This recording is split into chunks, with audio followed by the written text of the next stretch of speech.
ஓகேயா ஓகேயா போனே ஏமா ஏமா ஊர் தலைமை நிக்குது ஏன்னு சொல்றா அவளா ஏந்துமா இது என்ன சீட்டு சொல்லுங்கப்பா நோ இது யார் பலசாலின்னு காமிக்கிறதுக்கான போட்டினா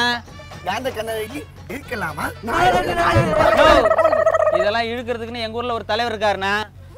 கூப்பிடுற மைனரா மைனரா மைனர் போய் சுட்டுட்டேன் எங்க அதான் சொன்னேன்